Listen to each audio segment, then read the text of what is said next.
All right, then let's refocus on the COVID-19 pandemic. It has disrupted a delicate balancing act of survival for both human beings on one end, but also endangered species across the African continent.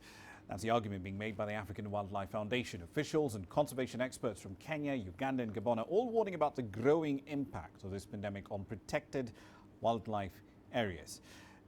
AWF is arguing that in Namibia, for example, 86 conservancies stand to lose nearly $11 million in income from tourism operations and salaries to tourism staff living in conservancies. And that would essentially mean that about 700 or so community game guards and rhino rangers, 300 conservancy support staff and 1,100 locally hired staff members are at risk of losing their jobs. In larger countries, the stakes are even higher. In Kenya, for example, the estimated revenue loss is $120 million in annual revenue. All right, then let's examine that in a bit more detail. Edwin Tambara is AWF's Director of External Affairs. He joins us now live on the program. Good to see you on the program, Edwin. So the core argument you're making is that because tourism inflows fell abruptly from March, April 2020, this has cut incomes, it's endangered conservation efforts. Walk us through the granular details of what's exactly happening on the ground.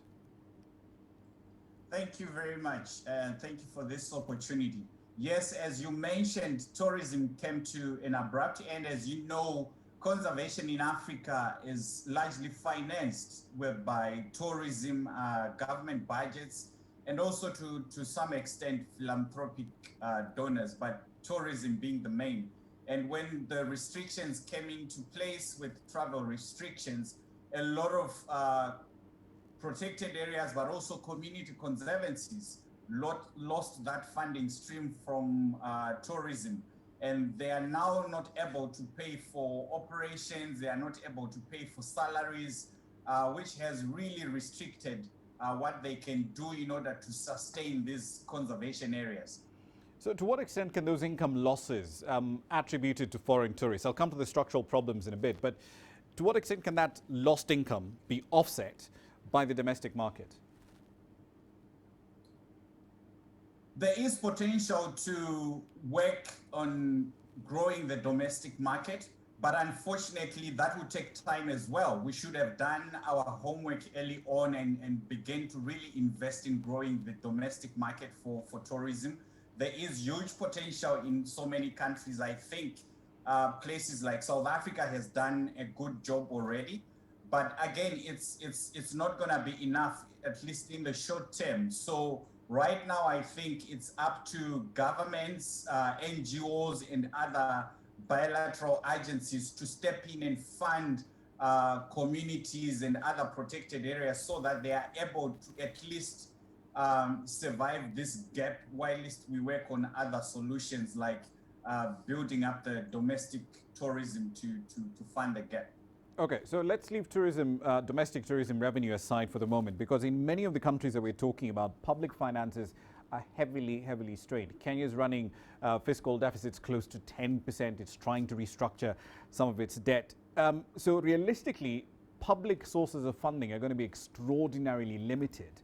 So what other funding sources can we think about to actually deliver the sort of support that these conservancies need? I think that there are other solutions that are beginning to emerge. One thing that this pandemic has shown us is that we definitely have to look for other solutions away from tourism. Carbon payments is one of those potential solutions in terms of bringing carbon payments to some of these areas. As you know, they are also critical as carbon sinks.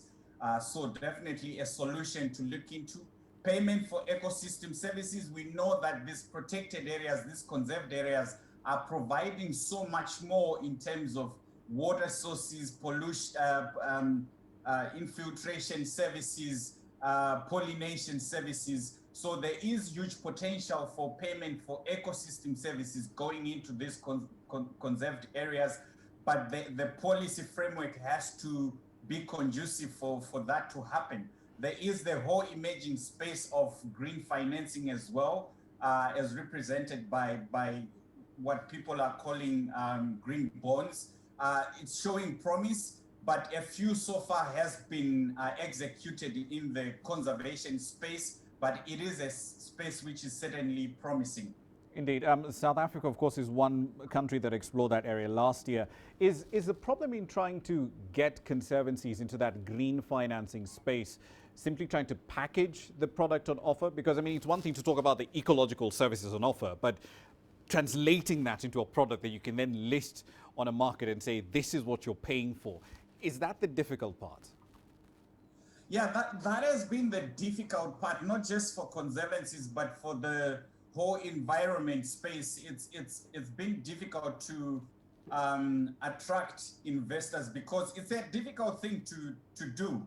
I think other investment spaces, they have complications, but it's not difficult. But in conservation, it's actually difficult to figure out the value of, for example, the environmental services you are getting. It's not an easy thing. So that has made it slightly difficult to bring in investors. But I think solutions are coming up on board now, and we are beginning to see products that are connecting with investors who would not traditionally look at conservation, are beginning to look at some of these vehicles like these impact bonds as a way of investing into the sector. And hopefully community conservancies will also be able to benefit from these avenues that are coming up.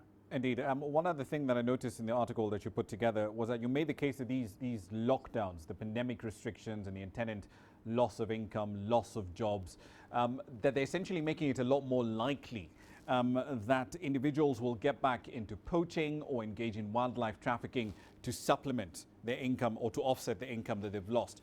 What data is there at the moment to support that argument that there might be a resurgence? I think it's been a tale of two sides. I think we have seen that on the side where poaching is driven by commercial interests, we have seen that there hasn't been much as we had predicted in terms of, if you look at places like South Africa, Kenya just reported the other day that they haven't seen rhino poaching in almost a year, probably in the whole of 2020. So on that front, I think we are doing very well, and countries have managed to be able to provide support on that front. But the other side is that the pandemic resulted in restrictions that saw people moving from big cities and towns and going into rural areas, and without much options in terms of livelihoods and income generation. And that has now pushed people to look for alternatives in terms of sources of food and protein.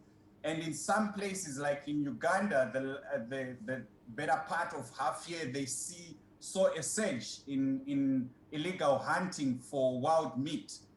So it is in places like that where it's not necessarily driven by sort of what you'd say poaching for commercial purposes, but it's poaching for wild meat to supplement food sources and for protein. Indeed. We'll leave it there for the time being. Edwin Tambara, Director of External Affairs at the African Wildlife Foundation. Thank you for your time.